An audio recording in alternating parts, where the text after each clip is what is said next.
تبدى هلال الشهر بالكون باسما فأقبل بالأنوار خير المواسم وغير بالأكوان أمرا نجل تنبه فهذا الشهر شهر العظائم.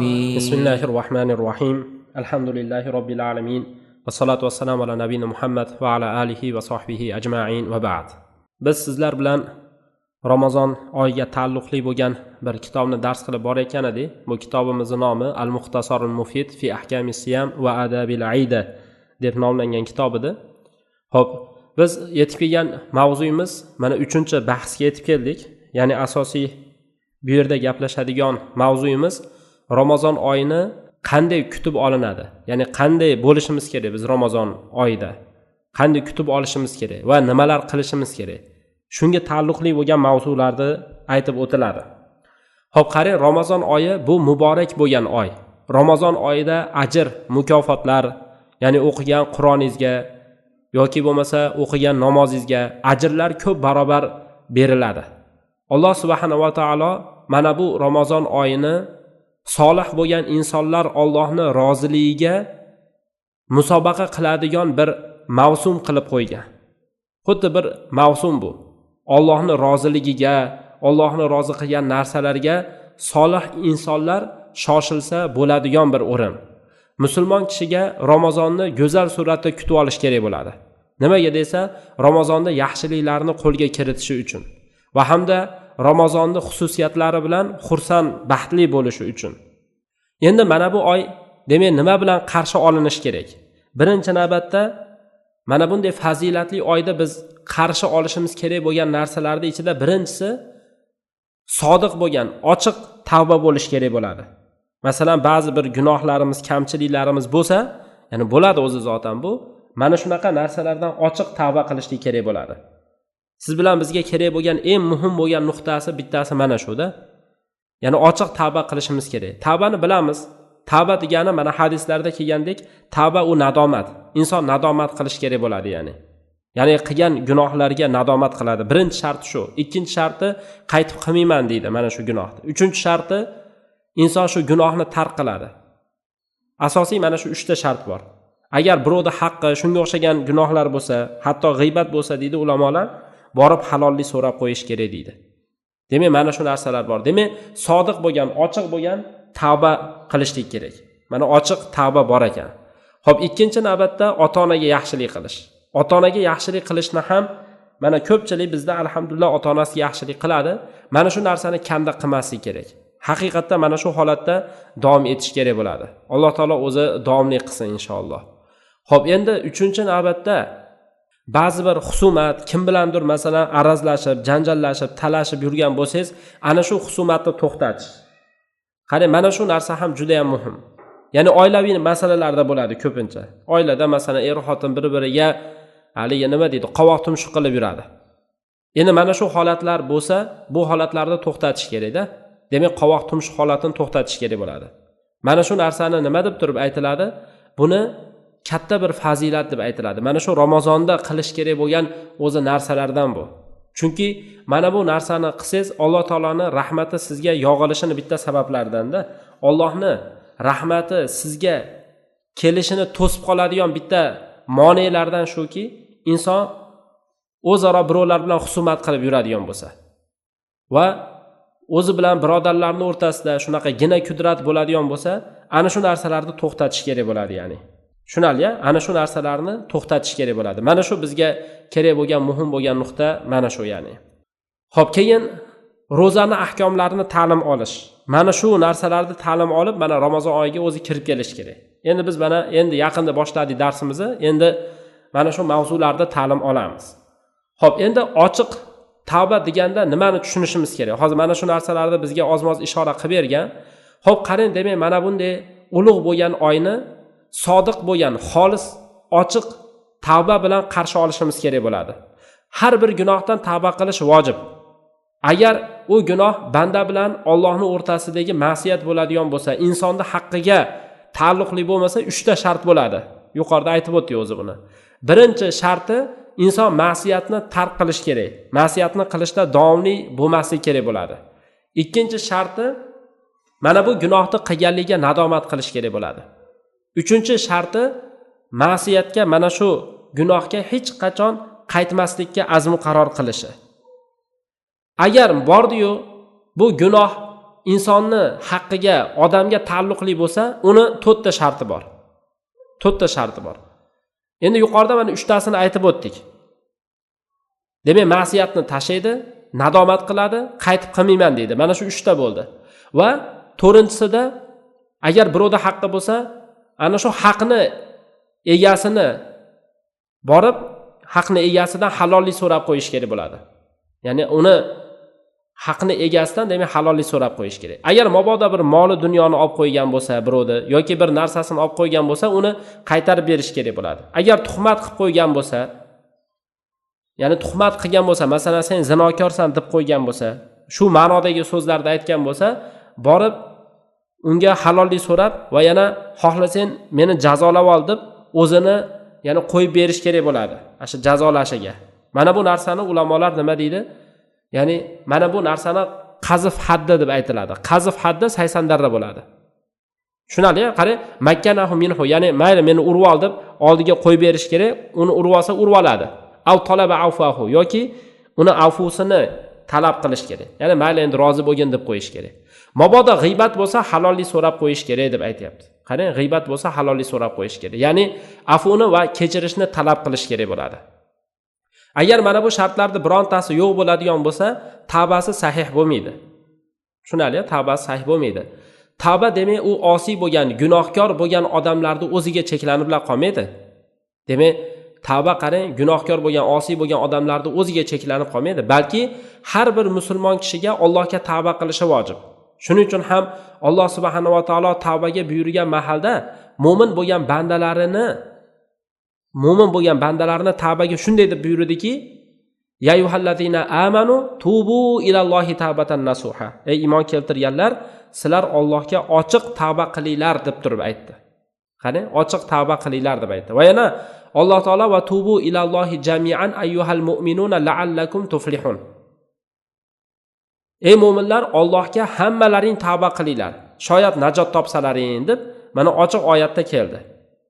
Demak, biz mana shu joyga qarasak, demak bu yerda tavba qilish faqat osiylar tavba qilsin, gunohkorlar tavba qilsin deyilgan yo'q-da, balki hamma musulmon odam, ey Alloh, men gunohlarimdan tavba qilaman deyish kerak. Bo'lib ham bu yerda ey osiylar tavba qilinglar deyilgan yo'q-ku. Mana shu narsa aytilyapti-da mana. Ey gunohkorlar tavba qilinglar deyilgan yo'q, balki ey iymon keltirganlar deb aytilyapti. Ya ayyuhallazina amanu deb kelyapti. Xuddi shunaqa ya ayyuhal mu'minun deb kelyapti mana Nur surasida. Qarang, demak ana shu iymon keltirgan odamlarga qaratiladi mana shu tavba. Demak, iymoni bor bo'lgan odam, oxiratdan umidi bor bo'lgan odam o'z-o'zidan tavbaga shoshilish kerak. Iymon qancha ziyoda bo'ladigan bo'lsa, ya'ni insonning iymoni ortib boradigan bo'lsa, tavba va Alloh taologa qaytishlik shuncha ko'p bo'lib boradi. Shuning uchun ham Allohga tavba qilgan aksar odam ular salohiyatli va taqvo ahllari bo'ladi. Allohga tavba qilgan odamlarning ko'pi salohiyatli insonlar bo'ladi. Imom Ahmad sahih sanad bilan Ibn Umardan rivoyat qilib turib keltiradi. Ibn Umar Rasulullohni aytayotganligini eshitgan, ey insonlar degan, Robbingizga tavba qilinglar, men Allohga bir kunda 100 marotaba tavba qilaman deb turib aytgan. Mana Rasululloh tavba qilyapti. Vaholanki Rasululloh o'zi begunoh deb aytiladi. Begunoh. Ya'ni begunoh deganimiz Rasululloh ma'sum qilib qo'ygan Alloh taolo. Gunoh qilmaydigan qilib qo'ygan. Katta gunohni aniq qilmaydi. Endi kichkina gunoh masalalarida ulamolarning xiloflari bor, lekin shu bilan birgalikda mana bu joyda mana e'tibor bersak bilamiz, ya'ni Rasulullohdan gunoh sodir bo'lmasligini. Qarang, Buxoriy Abu Hurayra radhiyallohu anhu dan rivoyat qilib turib keltiradi. Aytadi, Rasululloh sallallohu alayhi va sallamni aytayotganligini eshitdim. Vallohi inni la astaghfirulloh va atubu ilayhi fil yawmi akthara min 70 marra. Allohga qasamki, men Allohdan mag'firat so'rayman va Allohga tavba qilaman bir kunda 70 marotabadan ko'ra ko'proq deb turib aytgan. 70 marotabadan ko'ra ko'proq deyilyapti. Qarang. Va hamda Muslim Ag'or al-Muzani radhiyallohu anhu dan rivoyat qilib turib keltiradi. Rasululloh sallallohu alayhi va sallam aytdi: "Innahu la yughanu ala qalbi va inni la astaghfirulloh fil yawmi 100 marra." innahu la yughanu ala qalbi deb aytiladi. Ya'ni maqsad insonning qalbiga keladigan xato kamchiliklar. Ya'ni inson xoli bo'lmaydi bundan. Doim insonning qalbi, masalan, doimo insonning qalbida Allohning zikri bo'lavermaydi-ku. Ba'zida insonga g'aflat yetib qoladi. Mana shu ma'noda-da, ya'ni innahu la yughanu ala qalbi, meni qalbimga ham g'aflat kelib qoladi. Ya'ni ba'zida Allohni zikr qilishlik, masalan, hayolimdan ketib qoladi degan Rasululloh. Men Allohga bir kunda, bir kecha kunduzda 100 marotaba istig'for aytaman degan. Astag'firulloh va atubu ilayhni aytaman deganda, bizga kerak bo'lgani mana shu. Ya'ni Rasululloh ham mana gunoh yo'q bo'lib turib tavba qilyaptimi? Demak, siz bilan biz ham erta kech zikrlarda lozim tutishimiz kerak. O'zi aslida musulmon bo'lgan odam har erta kech har kuni astag'firulloh va atubu ilayhni 100 marotaba aytishi mana bu sunnat. Ertalabki kechqurungi zikrlarda kelgan bu. Ulamolar mana shu narsani aytib o'tgan. Tushundingiz-a? Xullas, qarang, bizga kerak bo'lgani yana aytilyapti. Tavbani ko'p qiladigan odamlarni Alloh taolo yaxshi ko'radi. Sababi Alloh taolo oyatda mana aytganda innalloha yuhibbut tawwabina va yuhibbul mutatahhirin. Alloh taolo tavba qiluvchilarni yaxshi ko'radi va poklanuvchilarni yaxshi ko'radi degan.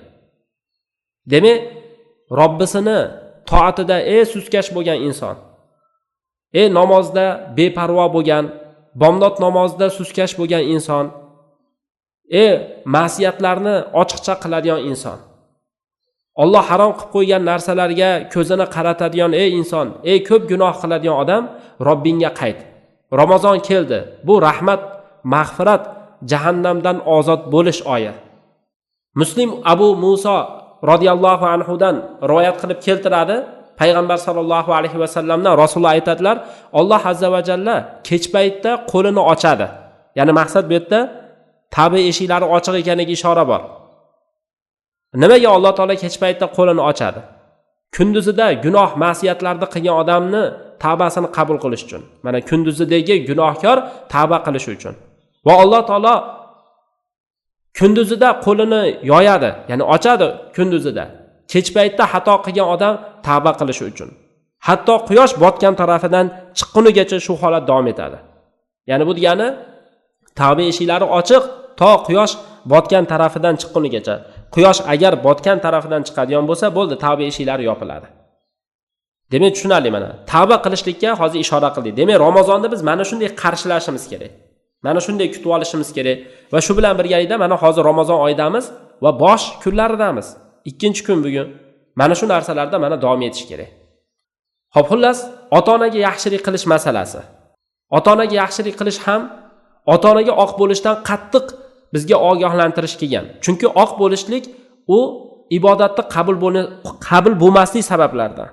Qarang, ota-onaga oq bo'lish ibodatni qabul bo'lmasligini sabablaridan.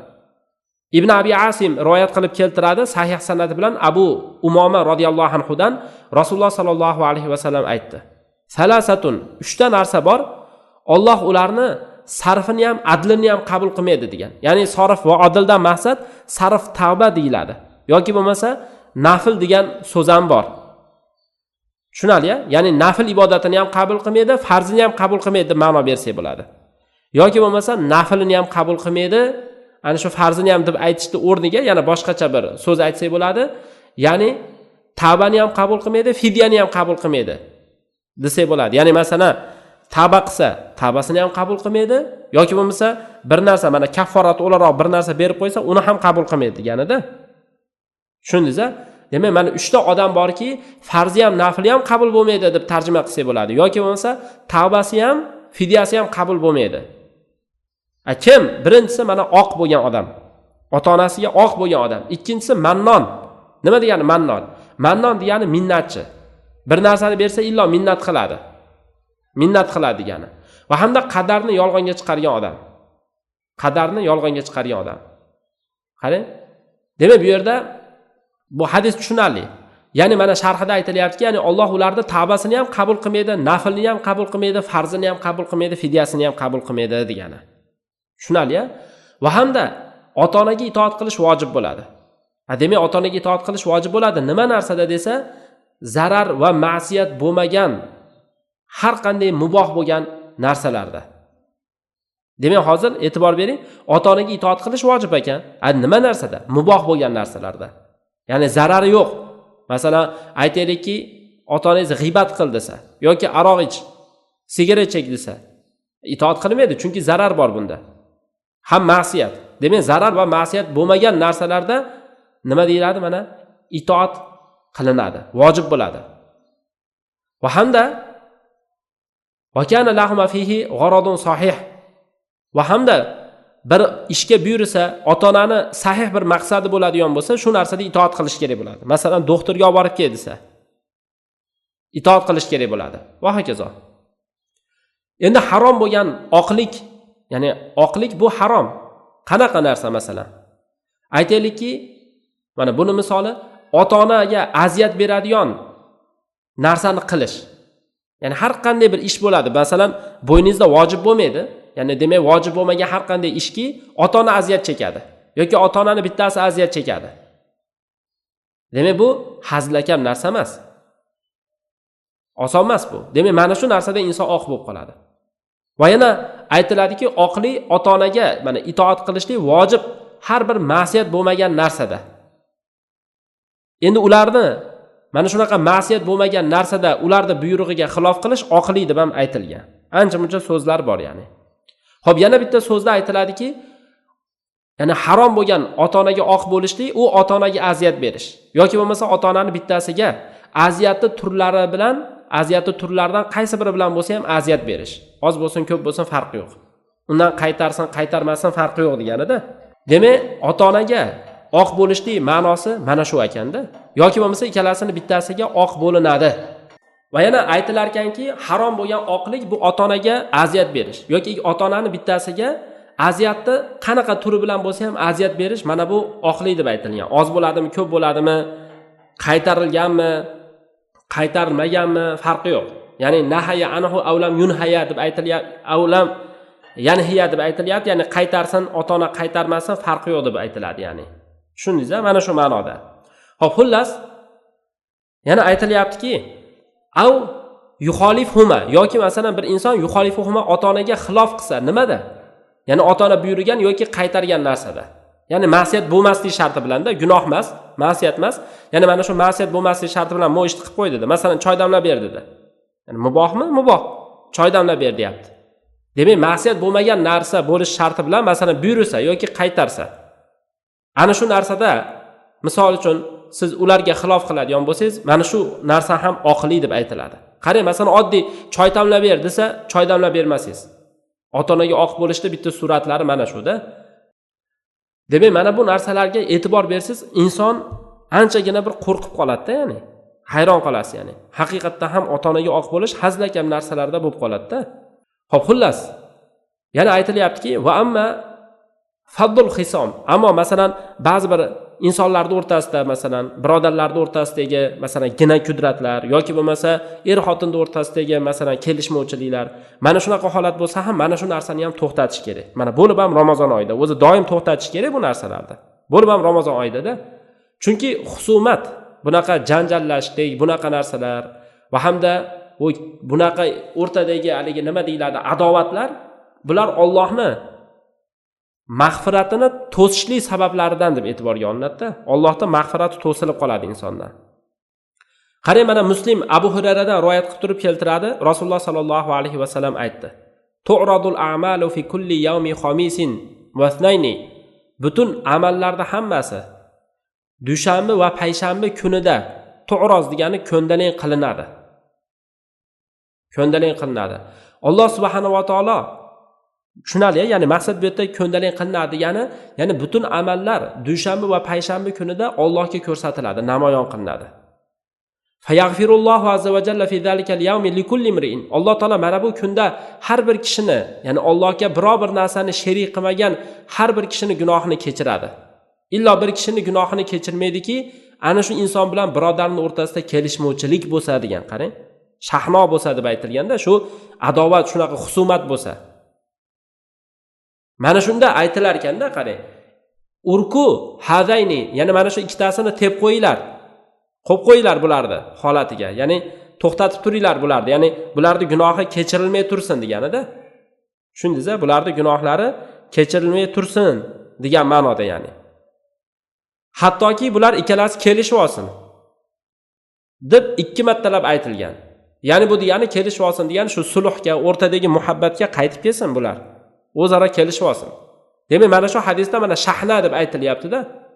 Ya'ni qaysi bir inson bilan birodarning o'rtasida shunaqa shahna bo'lsa, ya'ni adovat degani bu. Demak, ana shu insonning gunoh kechirilmas ekan. Tushunali-ya? Demak, mana shu shahna degani adovat degani go'yoki ka'annahu shuhina qalbuhu bug'don lah. Ya'ni qalbi narigi inson yomon ko'rganligidan shuhina degani qoplanib qolgan degani. Shahn degani shu-da. Tushunali-ya? O'zi shahnda bir narsa bilan to'ldirilgan kemani ham aytiladi-da. Demak, qalbi shu bilan band bo'lib qoladi, ya'ni. Hayoli shunda bo'lib qoladi. Xo'p, demak, ochiq, masalan, husumat bo'lsa, bir inson bilan boshqa birodarning o'rtasida ochiqcha husumat bo'lsa, bu jahannamga kirish sabablaridan bittasi ham bo'lib qoladi. Subhanalloh. Qarang, Abu Dovud sahih sanad bilan Abu Hurayra radhiyallohu anhu dan rivoyat qilib turib keltiradi. Rasululloh sallallohu alayhi vasallam aytdi: Musulmon kishi o'zini birodarini 3 kundan ortiq tashab qo'yishi halol emas. Qaysi bir kishi 3 kundan ortiq birodarini tashab qo'ysa, o'lsa jahannamga kiradi degan. Bu diniy masalalarda. Tushundingiz-a? Diniy masalalar. Masalan, aytaylikki, bir insonni dunyosi uchun yoki bir yomon xulqi shunaqa narsalardan masalan tavba qilmasang, masalan aytaylik bir ma'siyat shunga o'xshagan narsalardan tavba qilmasang, men sen bilan gaplashaman desiz, muammo yo'q. Bu narsani hali o'zini joyi bor, buni sharhlanadigan joyi bor, buni alohida gapirib o'tiramiz, ya'ni. Inshaalloh o'zini joyida gapiramiz.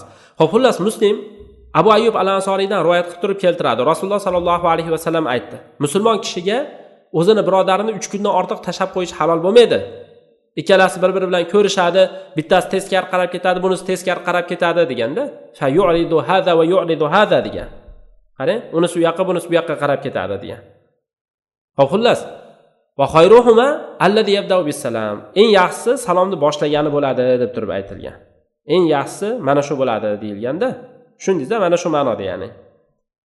Xo'p, xullas nima bo'lsa ham, ya'ni aytib ketaveramiz yana. Va amat ta'allumu ahkamis siyam. Ammo roza ahkomlarini ta'lim olish. Endi mana shuni ham aytib o'tamiz. Aytayaptiki, mana ibodat ikkita shart bilan qabul bo'ladi. Ya'ni hozir roza ibodati bo'lsin, boshqa ibodat bo'lsin, ikkita shart bilan qabul bo'ladi. Birinchi sharti Allohning vajhini shu ibodat bilan qasd qilinishi. Ya'ni qisqa qilib aytsak, ixlos. Endi bu yerda hozir sharhlab aytyapmiz-da. Sharh qilib aytyapmiz. Qarang. Demak, birinchi sharti Allohning vajhi, Allohning savobi, Allohning roziligiga yetish, Alloh taoloning karomat diyoriga yetib olish. Mana shu narsalar qasd qilishlik kerak bo'ladi. Kim o'zini ibodati shu narsani, ya'ni o'zini ibodatida shu narsalarni qasd qiladigan bo'lsa, maqsad qiladigan bo'lsa, demak bu odam Allohga xolis bo'lgan bo'ladi. Tushundingiz-a? Mana shu ma'noda, ya'ni. Kim boshqa narsani qasd qilsa bu ibodat bilan, masalan mol yoki bir shon shuhrat chiqarish, odamlarning o'rtasida gap yoyish yoki bo'lsa mansab uchun masalan shunaqa narsalarni qasd qilib ibodat qilsa, ibodat qabul bo'lmaydi. Ixlos bo'lish kerak-da, ibodat qabul bo'lishi uchun ixlos bo'lish kerak. Alloh azza va jalla amaldan faqat o'zini yuziga xolis bo'lganini qabul qiladi. Ya'ni ixlos bo'lganini qabul qiladi. Alloh taolo aytdi: "Va ma umiru illa liya'budulloha muxlisina lahuddin." Insonlar dinni Allohga xolis qilib turib ibodat qilishlikka buyurildi degan. Demak, xolis ibodat qilishimiz kerak. Mana bu bitta dalil. Boshqa oyatlarda ala lillahi dinul xolis. Xolis din Allohniki deyilgan. Ya'ni xolis dinni qabul qiladi, amalni qabul qiladi deganida. Yana qulillaha a'budu muxlisan lahu dini. Ayting Muhammad alayhisalom, qulillaha a'budu muxlisan lahu dini. Men dinimni Allohga xolis qilib ibodat qilaman deb turib ayting deb aytilyapti mana. Tushundingiz-a? Mana shu ma'noda. Xo'p, bu birinchi sharti, demak ixlos bo'lishi kerak. Ikkinchi sharti payg'ambar sallallohu alayhi va sallamning sunnatiga muvofiq bajarilish kerak bo'ladi. Ziyoda ham qivormaslik kerak, noqis ham qivormaslik kerak. Alloh azza va jalla amaldan, mana amallarimizdan faqat Rasulullohning hidoyatiga, Rasulullohning sunnatiga muvofiq bo'lganini qabul qiladi. Chunki Alloh taolo Qur'oni Karimda va ma atakumur rasulu fakhuduhu va ma nahakum anhu fantahu. Payg'ambar nimani olib kelsa shuni olinglar, nimadan qaytarsa undan qaytinglar, tiyilinglar deb turib aytganda, shuning uchun Alloh taolo ibodatdan nimani qabul qiladi? ibodatni ichida sunnatga muvofiq bo'lganini qabul qiladi. Va yana Alloh taolo boshqa oyatlarda fala va robbika la yu'minuna hatta yuhakkimuka fima shajara baynahum thumma la yajidu fi anfusihim harajan mimma qadayta va yusallimu taslima. Robbingizga qasam, yo'q, Robbingizga qasamki, insonlar iymonda bo'lmaydi. Iymonda bo'lmaydi degani ya'ni musulmon bo'lmaydi, kofir bo'lib qoladi degani. Ya'ni bu yerda iymoni komil nazarda tutilmagan. Masalan, iymoni komil bo'lmaydi degani emas. Yo'q, iymondan chiqib ketib qoladi degani. Demak, insonlar iymonda bo'lmaydi, hatto ular sizni o'zlarining o'rtasida talash tortishgan narsada hakam qilmagunigacha. Ya'ni bu degani masalan kelishmay qolsak, hozir masalan biror bir narsada kelishmay qolsak, biz Qur'on va sunnani o'rtaga qo'yishimiz kerak. O'rtaga qo'ymasak, bu kufr bo'ladi bu. O'rtaga qo'ymasak kufr bo'ladi. Tushundingizmi? Mana shu ma'noda ya'ni. Keyin o'zlarida siz hukm qilgan narsadan harajni topmasligi kerak bo'ladi. Siz hukm qilgan narsadan harajni topmasligi kerak. Va yusallimu taslima va to'liq taslim bo'lish kerak bo'ladi. To'liq taslim bo'lish kerak bo'ladi. Buxoriy va Muslim Oysha radhiyallohu anhodan rivoyat qilib keltirgan aytadi. Rasululloh sallallohu alayhi va sallam aytdiki: "Man ahdasa fi amrina hada ma laysa fihi fa huwa rad." Bu yerda ma laysa fihi deb kelgan ekan. Ma laysa minhu deb kelgan ba'zi rivoyatlarda. Endi man ahdasa fi amrina, qarang hadisda kelyapti. Hozir yuqoridagi oyat tushunarli, masalan oyatda men yana takror aytib qo'yay. Birinchi Rasululloh hakam qilish kerak ekanligi aytildi. Keyin shu Rasululloh hukm qilgan narsada insonda masalan deydigan narsa topilmasligi kerak-da. Ya'ni haraj topilmasligi kerak degani shu. To'liq taslim bo'lish kerak. Ya'ni bu degani shariatda katta va kichkina narsalarga to'liq taslim bo'lish kerak. Xo'p, xullas, keyingi o'qigan hadisimizda Buxoriy Muslim Oysha onamizdan rivoyat qilib keltiradi. Rasululloh aytdi: "Kim bizni mana shu dinimizda bo'lmagan narsani paydo qilsa, nima deb aytildi? U rad bo'ladi." Tushundingizmi? U rad deb turib e'tiborga olinadi. Ya'ni bu degani nima degani? Rad deb turib aytilgani. Ya'ni maqsad rad deb turib aytiladi, qabul bo'lmaydi degani. Mardud, maqbul emas. Fuzayl ibn Iyoz Alloh taoloning quyidagi so'zida aytganda: "Liyabluwakum ayyukum ahsanu amala." Qaysi birlaring yaxshi amal qilishi uchun Alloh yaratib qo'ydi. Ya'ni Alloh taolo siz bilan bizni bu dunyoga yaratdi. Nima uchun? Nima uchun? Mana aytilganda sizlarni imtihon qiladi. Nima uchun? Yaxshi amal qilish uchun. Ko'p ilm o'qib olish uchun emas yoki boshqa narsa uchun emas, asosiy amal bu yerda. Muhim bo'lgan narsa amal. Demak, axlosohu va asvaba en xolisi va en to'g'risi deb aytiladi. Xo'p, yana aytiladiki, qila ya Aba Ali, ey Abu Ali deb turib aytildi. Ya'ni mana shu joyda hozir Fuzayl ibn Iyozga aytayapti-da. Va ma axlasuhu va asvabuhu. Uni en xolisi, en to'g'risi nima deb turib aytildi. Nima deb aytilganda mana so'raganki, qol innal amala idza kana xolisan va lam yakun sawaban lam yuqbal. Qani aytganki, mana javob berib, amal agar xolis bo'lsa, to'g'ri bo'lmasa qabul qilinmaydi degan. Va idza kana sawaban, agar to'g'ri bo'lsa ham va lam yakun xolisan, xolis bo'lmasa lam yuqbal, qabul qilinmaydi. Nima deyapti? Qarang. Amal xolis bo'lsa, ya'ni rosa amal qilyapsiz, to'g'ri emasmi, qabul bo'lmaydi. Masalan, biz o'zimizdagi bitta odam aytib beryapti-ku, bir odam g'orga kirib ketgan ekan, tinmay ibodat qilgan ekan, 40 kun chiqmasdan. Keyin bitta chiqqan, eshik tagida it turgan, g'orda og'zida it turgan, itga ko'z tushib qolgan, it chirpiray bo'lib ketgan va hokazo. Endi aytmoqchi bo'lganim, mana shu ibodatmi? Yo'q, u ibodat deyilmaydi. Nimaga? Chunki Rasululloh sunnatida emas u. Tushundingizmi? Masalan, mavlud qilish. Bir odam yig'lab yurib, deb masalan mavlud qilsa, bu ibodat deyiladimi? Yo'q, ibodat emas. Chunki Rasululloh sunnatida emas, Rasululloh qilmagan. Tushunarli-ya? Demak, amal agar xolis bo'lsa ham, valam yakun sawaban, to'g'ri bo'lmasa, shu sunnatga muvofiq bo'lmasa qabul qilinmaydi. Va xuddi shunaqa to'g'ri bo'lsa amal, lekin xolis bo'lmasa qabul qilinmaydi u ham. Ya'ni to'g'ri, masalan, ibodat qilyapsiz, hammasi to'g'ri, shariatga muvofiq bo'lgan narsani qilyapsiz, lekin ixlos yo'q. Qabul bo'lmaydi bu ham. Mana shu narsa mana muhimda, Alloh taolodan o'zi qabul qilishini so'rashimiz kerak. Demak, hatto deyapti, xolis va to'g'ri bo'lmagunigacha. Ya'ni xolis va to'g'ri bo'lsa qabul qilinadi. Xolis degani Alloh uchun bo'lgani, to'g'ri degani u sunnatga muvofiq degani. Qarang. Xo'p, ahli ilmlar ijmo qilgan, mukallaf bo'lgan odam bir ishni qilishga qo'l urishi to'g'ri emas. Ya'ni bir ishni qilib yuborishi mumkin emas, hatto Allohning u haqidagi hukmini bilish kerak bo'ladi. Masalan, kim oldi sotdi qilsa, u inson Alloh unga farz qilib qo'ygan va shu savdoda mashru qilib qo'ygan narsani o'rganish kerak bo'ladi. Masalan, savdoga kirishyapsizmi? Savdo ilmini o'rganishingiz kerak. Yoki nikohga kirishyapsizmi? Nikoh ilmini bilishingiz kerak. Nikoh deganim, ya'ni masalan uylanyapsiz yoki masalan ayol erga tegyapti va hokazo. Va man ajra wajaba alayhi. Mana kim bir narsasini ijaraga bersa, masalan arendaga bersa, u inson ana shu ijarada Alloh mashru qilib qo'ygan narsani bilish kerak. Ya'ni ijara ilmini bilish kerak. Ya'ni bu degani shu madikor, ya'ni ijara degani maqsad bu yerda arendaga berish, madikorlik kirib ketaveradi bular ham. Va man afrodo, va man aqrodo degani kim qarz bersa, ya'ni qarz masalasida ham Allohning hukmini o'rganish kerak bo'ladi. Xuddi shu holatda ketaveradi ya'ni. Kim namoz o'qisa, u insonga Allohning mana shu namozdagi hukmini ta'lim olishi vojib bo'ladi. Xuddi shunaqa tahorat va barcha so'z, amallarning holati hammasi xuddi shunday. Kim endi ta'lim olsa va Alloh taolo, ya'ni kim ta'lim olsa, ya'ni o'rgansa va amila bi muqtado ma alima, ya'ni shu bilgan narsasini muqtazosiga amal qilsa degani, ya'ni ilmiga amal qiladigan bo'lsa, bu odam ato Alloh taolo toatayn, Allohga ikkita jihatlama toat qilgan bo'ladi. Ham o'rganib, ham bilib turib ibodat qilayotgan bo'ladi-da.